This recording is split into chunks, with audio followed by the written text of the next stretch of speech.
Umsizi womqeqeshi uCedric Gazi wabelana ngezifundo azitholile ekunqobeni kweKaizer Chiefs kowe-Home of Legends Cup lapho ihlule khona iLamontville Golden Arrows neMamelodi Sundowns.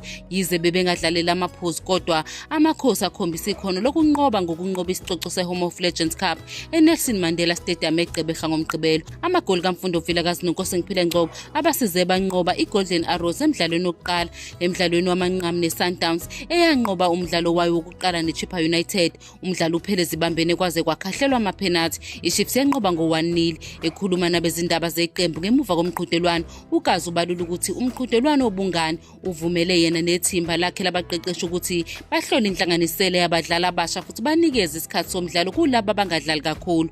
Okokuqala kumele sibonge ikomiti elihlelayo kube umcimbi omuhle, kusho uGazi obephethe ngesikhathi umqeqeshi uNasruddin Nabi engekho. Bekuwumqhudelwano omuhle lapho wonke umuntu ebenethuba lokudlala futhi besibheke inhlanganisela ehlukene. Sekukonke kule midlalo emibili ngicabanga ukuthi sibe nokudlala okuhle nokungaguquki.